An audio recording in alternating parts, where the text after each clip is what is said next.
For me, I think the biggest thing that football taught me was how to overcome adversity. At some point in your life, you're going to have some tough times. You have to have that next play mentality. That cohesiveness and that working together, that's really something special that you can't get in a lot of other areas. When you practice that and you live that in other phases of your life, it becomes second nature because all you know how to do is fight. It's not an easy game. If it were easy, everyone would do it. You start to appreciate the smaller contributions that people make. You don't just look at the big one because you knew it took 6 or 7 other guys who are unsung. And you can't take shortcuts and be successful. Doing what they do to make it possible for the guy getting the press clippings or whatever it might be. In this game, whether it's as a coach or a player. So I would certainly say that you definitely got a very quick lesson in how to overcome adversity playing football.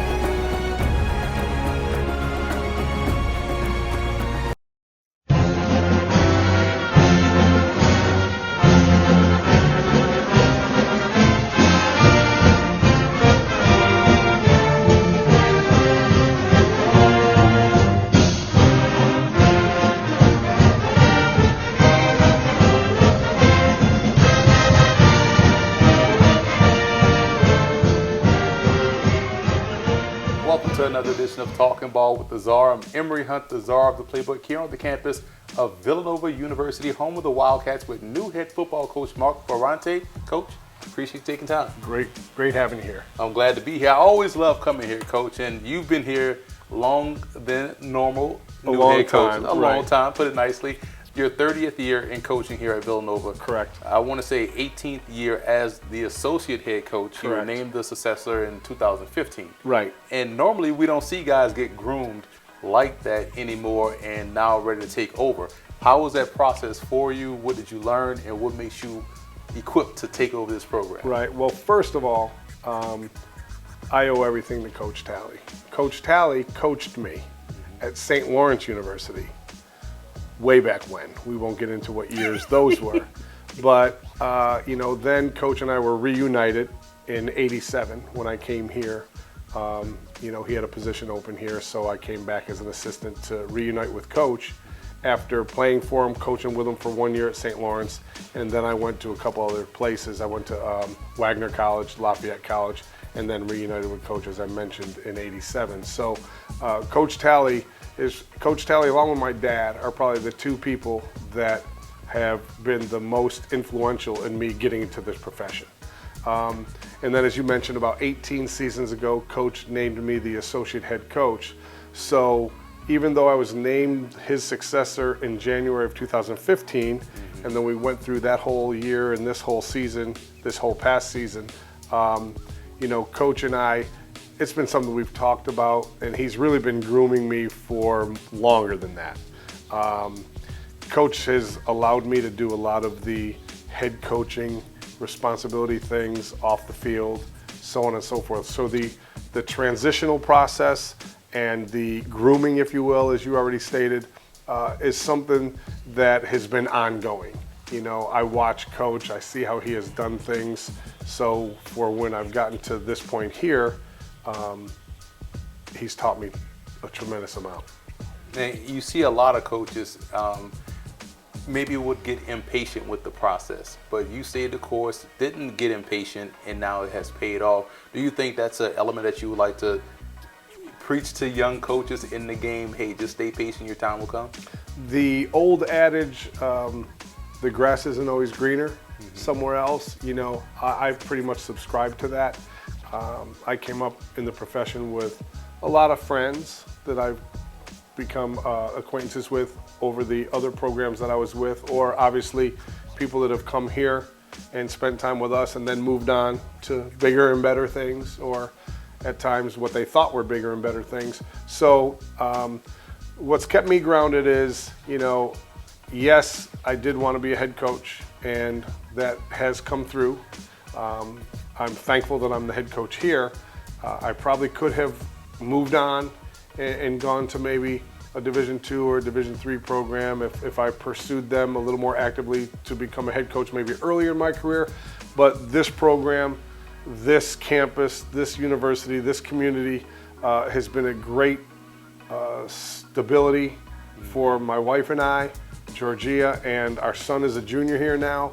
So I subscribe more to the quality of life versus the quantity of life, if you will. So, this has been a great situation for me here at Villanova. And as I mentioned, Coach Talkin and I go way back. So he recruited me to go to St. Lawrence. He then coached me because I played quarterback and he coached the quarterbacks at that time. Then he, mentored me. And now, after this long relationship, he's just a great friend. So it's been a great situation. He's given me a lot of responsibility over the years, not just now. So the transition, as we talked about, it hasn't been, I don't want to say it hasn't been challenging, because obviously there's challenges and there's new things that happen on a day-to-day basis that I didn't deal with before. But the most different part for me moving forward as I'm moving into this role as the head coach isn't in this office, because Coach has given me the reins to handle a lot of the off-the-field things, whether it be helping out or running banquets, whether it be doing home visits and recruiting, whether it be dealing with disciplinary issues with some of our players. We've done all that. He's done most of it. We've done some of it together. He's given me some of that to do when he couldn't make it or wasn't around to do some of those things. The most different part is on the field. I don't have a pre-practice meeting with my O-line guys.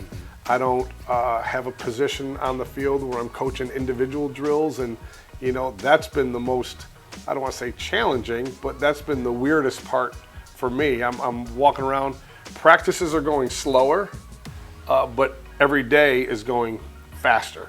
I have more on my plate during the course of a regular day, but when we're on the field for our 2 hours or however long we're out there, I'm not flying around the way I used to. I've been about 4 to 5 games here, Coach. I love coming here because I know I'm going to get treated to great trench warfare, offensive line play, defensive line play. Is that part critical to team success, and is that where the foundation will continue to be laid with you as a head coach? Yeah, I mean, the focus always is up front. I mean, that's where everything starts. And, I'm not saying that we're not paying close attention to everywhere, but that's how we like to get after the guys up front. We challenge them every day. I coach the offensive line, so maybe I'm a little biased in that regard. But what we do there is we want to make sure our guys, we try to keep things simple. So we want to make sure they know what they're doing. They're not thinking too much. And if you're not thinking too much, you can play fast. And if you can play fast, you can finish. So those are the things we focus on with our guys. We have a new line coach replacing me. I coached the O-line since '89. So it'll be interesting to see how that continues with that position. But from what I've seen in spring practice with Sean Devine, who's now our new line coach, he's I almost hate to say it, but maybe even more of a technician than I was. He played line, defensive line in college. I was a quarterback, so I understood what the offensive line were doing. I didn't know how they were doing it. I just knew what they were supposed to do. Where Sean, I think, having played in the trenches, probably has a much better understanding as to what that trench warfare is like. I was never in there as a player, so, but coaching it, we coach them hard. We're aggressive. We want them to, have that mindset that if we can get it going up front, then the rest of it will go. And same with the defense. Now, we only have 3 down linemen on defense. We're an odd front, and but the front 7, the front 6, if you will, we're a 33 stack defense, kind of filter over into a 3-4 when we bring a safety down and so on. But we're going to try to. Our mindset is we're going to stop the run. You might throw it over the top of us every now and then, but you're not going to beat us up front.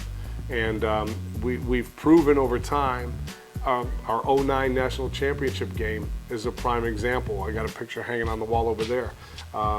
We had 350 yards rushing in the game against Montana. They had 355 yards passing, but we won the game. So you can control the line of scrimmage. I don't want to say you can control the game, but you have a better shot. If you can control the line of scrimmage, and we try to do that on both sides of the ball with our linemen, and then obviously on the defensive side with that second level of linebackers and so on. We're going to stop the run at all costs on defense, and we're going to try to run the ball at all costs on offense, within reason. If you're going to load up the box and put 9 defenders, then we're going to throw it out there a little bit and make you go tackle some small, fast guys in space, when you don't have it all covered down. So that's the approach, though. Do you find that intense mindset, that physical mindset that you guys have within the trenches permeates throughout the rest of the skill positions? Because those are positions where people seem to think that, okay, they don't play as physical as much, but I've seen you guys play defense. I've seen that secondary. I've seen how these guys out on the flanks catch something and get downhill quickly. Right. It definitely carries over. When you're able to control the line of scrimmage, or I don't want to say you're pushing people around, but, so to speak, you're having success in the run game and on defense stopping the run, it definitely permeates through. So, our defensive backs will come up and strike you. They're going to run the alley, and they're going to come up and be pretty aggressive in their running lane fills and so on and so forth. And, when you got real good players in front of you, linebackers that are setting that type of tone and D linemen are setting that type of tone, it definitely becomes contagious. And on offense, Coach Flynn, our wide receiver coach, if you can't block, you can't play. So he almost doesn't care how many catches you have a game. Now, if you're going to catch the ball 4 times and have 3 touchdowns, that's a good day. But if you ever came to practice and watched his individual drills, it usually starts out with blocking, not route running, not catching the ball. The guys will go out early in practice and catch some things off the jugs or some things like that. But when you watch his individual drills in the beginning of practice, there's always a blocking aspect to it. He'll follow. I'll be down doing some cut blocks on some bags, down in one corner, and his wideouts will be taking over for that drill right after we leave. Or I'll be hearing noise behind me and someone's hitting the sled, and it's the wide receivers or the running backs. So yeah, that's a mindset. You got to be able to block. Everyone wants to catch the ball and score the touchdowns and do all those things, but without the other 10 doing their job, that's not going to happen. And our wideouts do a really nice job understanding, okay, where you're getting the bubble screen thrown to you, then I got to block this corner. Or if it's a trip receiver set, then the 2 of us got to block 2 of their guys on the flank so you can catch the ball and get around the edge and so on. So we're real aggressive, and sometimes some of those blocks by wideouts or running backs, or some of those hits by defensive backs, are the things that the guys on the sideline get the most excited about. A lot of people believe Villanova is a basketball school. I know that's tough to say after winning the national championship a couple years ago, but this football tradition here is outstanding. 3 Walter Payton Award winners, 5 bowl appearances, so that even the Bacardi Bowl, which was in Cuba. You also have a national championship we just talked about, and numerous NFL players and All-Americans. How strong is the football tradition here, and how important is it to stress to these players that put on that double blue uniform? Right. We've been hearing that basketball school tag ever since Coach Talley brought football back in 1984, because Coach built this thing from scratch. And to be where we are today and to have the success he's had is really nothing short than a minor miracle. Especially at a place that is known more for the basketball. But the way we've spun that over all the years the coach has been here, and he has 258 wins. Not all here, some at St. Lawrence, but he was head coach there for 5 years and then here for 33. Winningest coach in CAA history, winningest active coach on the sideline last season in Division I. So we always spin it as, hey, if basketball's on national television, however many times a year they are. Back then it was 10 or 12. Now it's almost every game, 30 some odd times, or obviously the national championship that they won. That's just promoting your degree. That's what we tell our players, and that's what we tell our recruits when they're recruiting them. Anytime someone nationally can see that blue V, whether it be on a basketball jersey or the side of a helmet or wherever they see it, that's marketing. That's publicity that you can't pay for, and that just accentuates their brand, our brand, but it accentuates their degree. So when they walk into that employer's office after they play ball here, if they're not fortunate enough to be one to go to the NFL and their career ends after college, then the people know when you say Villanova, where it is, what it is, who it is, and those types of things. So you can't buy that national exposure, and that we turn it into a positive. You know, basketball helps you. It helps all the sports here. It helps the university. It helps all the students here, not just student athletes, but anybody that graduates from here. They can walk into a firm in DC or some CEO's office in New York or somewhere out in LA, and when you say Villanova, or they look at your resume and it says Villanova, they are familiar with it. It's a national brand, and that helps everybody. We're the only school to have 3 Walter Payton Award winners. I think Eastern Illinois has 2, Romo being one of the 2. We actually had the runner-up to Romo. We almost had our 4th one in Brett Gordon, 02, when Romo won it.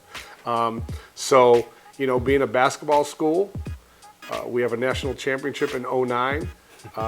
We have the most Walter Payton Award winners, and as you mentioned, that's the Heisman of FCS football. No other school in the country has 3 of those, and we have 3. Brian Finneran, Brian Westbrook, who both had long careers in the NFL, and then John Robertson, who now has a job on Wall Street. So if you don't make it to the NFL, you can go to Wall Street. You know what I mean? So again, it just comes with the branding of the V and the reputation of the university, whether it be university and athletic department or whether it be university educationally. So we've done okay being a basketball school. One of my favorite questions to ask all coaches, because you guys are highly successful, you're great at your craft, and it's all about the philosophy that you not only preach to the team, but also to the coaches. What's one piece of your philosophy that you would be willing to share that makes you successful? Our philosophy, and people have their sayings, right? and ours is tap the rock. And we have Father Rob Hagan. He travels with us. He's the priest that you see sitting at the end of the bench in the basketball games. So he's pretty well known as well because he's on TV a lot. Right. You know, and Father Rob, before each game, we have a service, team service with Father Rob, and then obviously our pregame meal, and then head to the game and all that. And the one, not the one, because he's awesome at all of them, but his weekly message to our guys, and probably to basketball as well, and whoever else he meets with, is perseverance. You know, there's going to be highs, there's going to be lows, there's going to be bumps in the road, there's going to be obstacles to overcome. Don't give up, persevere, push through it, things will work out. So ours is tap the rock, and that came from Father Rob, and it was during our 09 championship year, actually. And it stuck with us, like, you know, our guy who's now at Minnesota, PJ Fleck, there's his row the boat. Right. You know, when Coach Schiano, and I'm not sure if Rutgers still does it, but when Coach Schiano was at Rutgers, it was chop the wood. You know, ours is tap the rock. Basically, persevere. It came from a parable that he shared with our team one morning, and it was the stone cutters back in the day, before power tools and cranes and everything that you have today to move things around and cut things into shape and grind things the way you want them and so on. Basically, it was a hammer and a chisel back in the day, and they've built the pyramids of Egypt without all that machinery. So he gave us the stone cutter parable, and it was, you know, they go out there every day and they're tapping the rock and tapping the rock and tapping the rock, and one day the rock breaks. So it wasn't that one hit, that last hit, that got you to where you wanted to be. It was all the work, all the previous hits that succeeded that one hit. So that really resonated for some reason. For some reason, our guys really got into that one because we heard the team talking about it afterwards, and the coaches were talking about it in the office the following week. So I remember the very next week, we went and played Towson at Towson. And you know how there's a lot of strength in symbolism. Right. You know, we heard the story, and you can envision the story. But everyone might envision it differently. So we walk into our pregame get-together before the Towson game in the hotel down there, and no one said a word. No one paid any attention to it, but as all the players were walking in the back of the room, sitting on a table, was a rock. And everyone kind of looked at it and wondered why it was there. But Father Rob just did his normal deal, and he went through the 20, 25-minute mass that we have there as a team. And then at the very end, he just referenced the rock, about why it was there, and it was our symbolism. So now that rock sits in our locker room, and every time our players walk in the locker room or walk out of the locker room, they tap the rock, and it's just a reminder. It's kind of like Notre Dame's Play Like a Champion today, and they hit the sign above the door on their way out to the practice field or out to the game field. And that rock travels with us. So that's kind of our thing we drive home to the guys. You know, persevere, tap the rock, go to work every day, lunch pail mentality, and just keep grinding, just keep hitting that rock, pounding that stone, and eventually it'll break, and that's kind of our mantra. Coach, with all of the options student athletes have nowadays as far as the internet and being a little bit more well-rounded as far as picking a school, why would a student athlete choose Villanova? I'll give you our sales pitch that we use in recruiting. It's pretty simple, really. Philosophically, what we're looking for is someone who wants to go somewhere and get a great education. So when your football career is over, you're going to have a meaningful degree that's going to open doors for you. Looking for a person that wants to go and play at a high level of football. Someone who wants to come and have an opportunity to win a national championship and win a conference title and take their sport seriously. And then someone who wants to go to a place and give to the community and be a good person. So philosophically, we're looking for someone who wants to be a good student, a good athlete, and a good person. It's that plain and simple. And we feel we have that here. You know, it's a university that is now nationally known. Bloomsburg Report rated our business school #1 in the country, undergrad business school. We used to be the #1 Northeast regional school in the country for 20 some odd years in U.S. News and World Report when we were more, we weren't involved with the schools with doctoral degrees and so on. Well, now we're national, so we're still in top 50. So it's a place where you're going to get a quality education, and that's what we talk about first.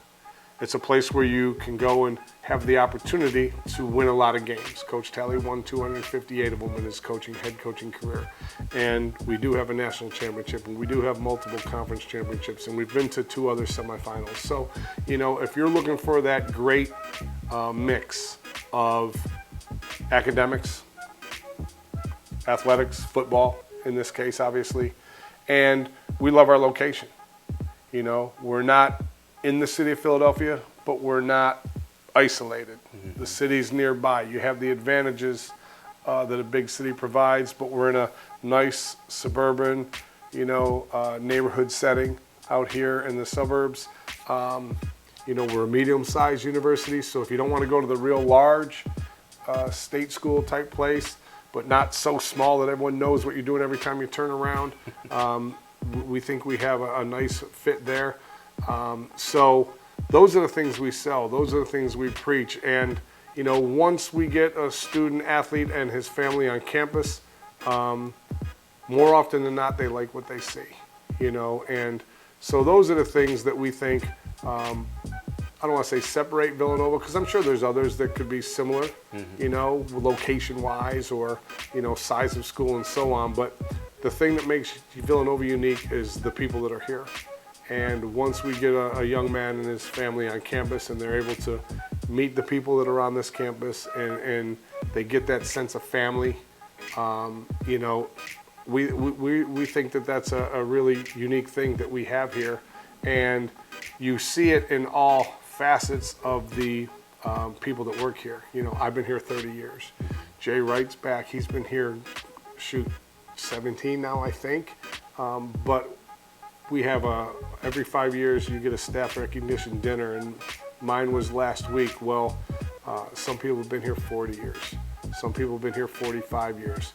I'm talking about people that work in the custodial department and the food service department. So, you know, for people to stay at a place that long, I think it's really that sense of family that a lot of places talk and preach. I think you get a sense that we have that here. Well, Coach, I'm excited for you, man, because I know the saying around this area is trust the process, but you Right. guys have really exemplified that on the field. You've exemplified that as a coach, both as a position coach, associate head coach, and I can't wait to see you kick off your head coaching tenure here at Villanova. We wish you the best of luck. I appreciate that. And Thank thanks you. again for stopping by. Oh, anytime. Appreciate it.